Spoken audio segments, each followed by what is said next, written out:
COVID appears to be a pretty nasty virus, and it's got maybe some endurance and some staying power that traditional or standard cold viruses haven't had. But okay, I mean, why wasn't anyone talking about diet and exercise and sunlight and mental health and isolation and obesity and drinking too much and all these things that really could have made people's lives better instead of just bossing them around to go home and don't work, get enhanced unemployment benefits, don't pay your rent. I mean, the whole thing is so obviously screwed.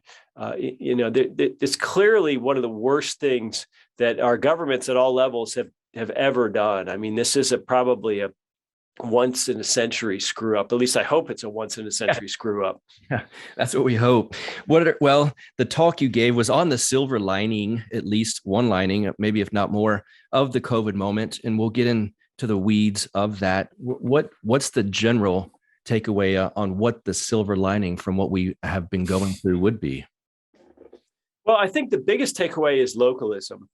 Everybody found out that all crises are local. No matter who you are, even if you're the wealthiest person on earth, you have to be somewhere physically. And wherever you are, you need to consume calories, you need hot and cold running water, you need electricity, you might need prescription drugs, you might need ingress and egress.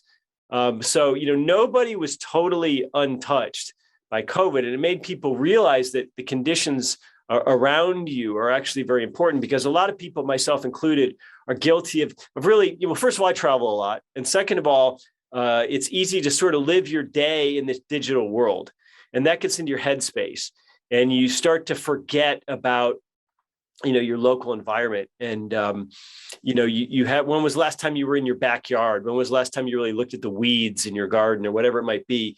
And so COVID and the shutdown sort of slammed the brakes on a lot of people's lifestyles.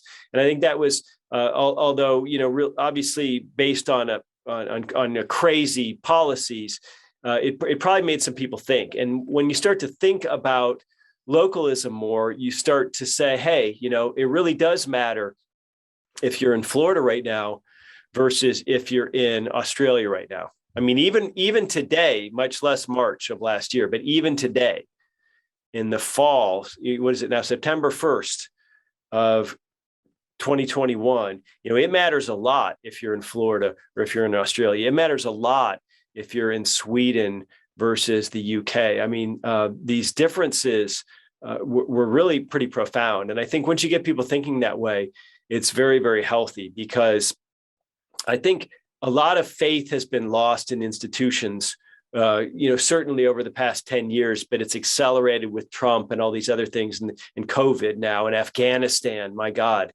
And the biggest institution in America, whether we like it or not, far and away, is Uncle Sam, the federal government.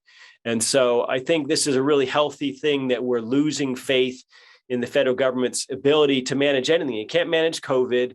It can't manage Afghanistan, for God's sake. It can't manage the dollar. It can't manage entitlements. It can't manage education. It can't manage medicine. So these are all healthy realizations, because, we know they're true. And so the sooner more people agree with us that they're true, I think the better, because we ought to be getting on with it. And we've seen this incredible, beautiful, soft secession happening. People are fleeing certain states, and they're heading to other states in droves. I don't have to tell you this as a former Austinite. Mm-hmm.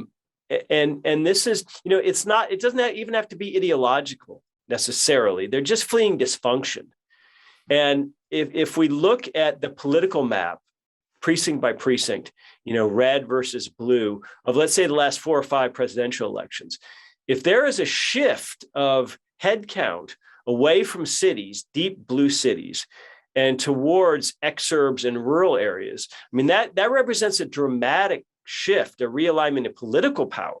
I mean, that means the Electoral College is going to come roaring back into importance. I mean, all kinds of things.